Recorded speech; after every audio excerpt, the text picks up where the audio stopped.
Hi hello నమస్తే welcome to our channel. ఈరోజు అయితే మెంతం కూర ఫ్రై చేసుకుందామండి. మెంతం కూర ఎర్రపప్పు టమాటా ఫ్రై లాగా చేసుకుంటే ఎంతో టేస్టీగా ఎమ్మీగా ఉంటుంది. ఒకసారి ట్రై చేసి మీరు కూడా చూడండి.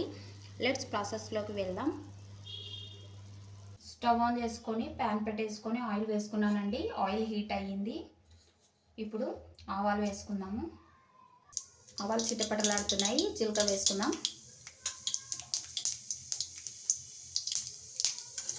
జీలకర్ర వేగిందండి. కరివేపాకు వేసుకుంటున్నాను. కరివేపాకు వేగుతుంది. ఇప్పుడు ఉల్లిపాయలను వేసుకుంటున్నాను. ఉల్లిపాయలను ఒకసారి కలుపుకుందాము. ఉల్లిపాయలు అయితే దూరగా వేగుతున్నాయి. మరీ ఎర్రగా వేగనక్కర్లేదు, మగ్గితే చాలు. ఇప్పుడు దీంట్లోకి 1 టీ స్పూన్ పసుపు ఒకసారి కలిపేసుకుందామండి. అలాగే అల్లం వెల్లుల్లి పేస్ట్ వేసుకుంటున్నాను. అల్లం వెల్లుల్లి పేస్ట్ పచ్చి వాసన పోయే వరకు వేగనివ్వాలి. మెంతం కూరనైతే ఒక 10 కట్టలను తీసుకున్నానండి, మీడియం సైజువి.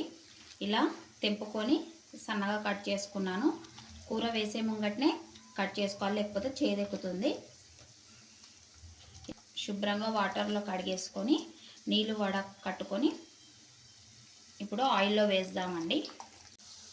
ఇలా పోపు వేగేటప్పుడు ఇప్పుడు మెంతం కూరని అయితే వేసుకోవాలి.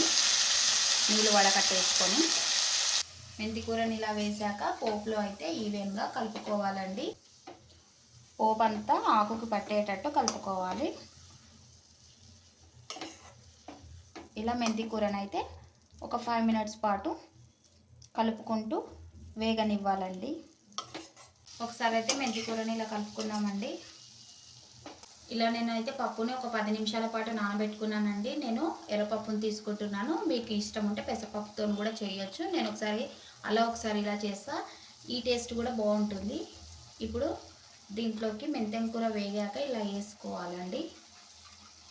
ఇలా పప్పు వేసాక ఈవెన్గా ఉడుకుతుందని ఈ స్టేజ్లోనే వేసానండి. ఇలా రెండు ఒకేసారి ఫ్రై అవుతాయి. ఒక 5 మినిట్స్ పాటు క్యాప్ పెట్టేసుకుందాం. ఇలా పప్పు మెంతం కూర వేగుతుంది కదండి. ఇప్పుడు క్యాప్ పెట్టేసుకొని ఒక 5 మినిట్స్ పాటు ఉడకనిద్దాం. క్యాప్ తీసేసుకుంటున్నానండి. మెంతమాకు పప్పు రెండు ఆయిల్లో అయితే మంచిగా మగ్గినాయండి. ఈ స్టేజ్లోనే కారాన్ని అయితే వేసుకుందామండి.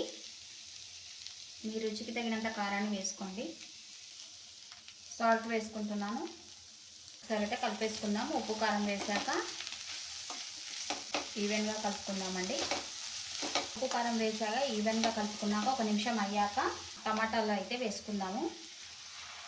టమాటా వేసాక ఈవెన్గా కలిపేసుకుందామండి. ఇలా కలిపేసుకొని ఒక 5 మినిట్స్ పాటు సిమ్లో పెట్టేసుకొని ఉడకనిద్దాము. ఒకసారి అయితే కర్రీని కలుపుకుందామండి.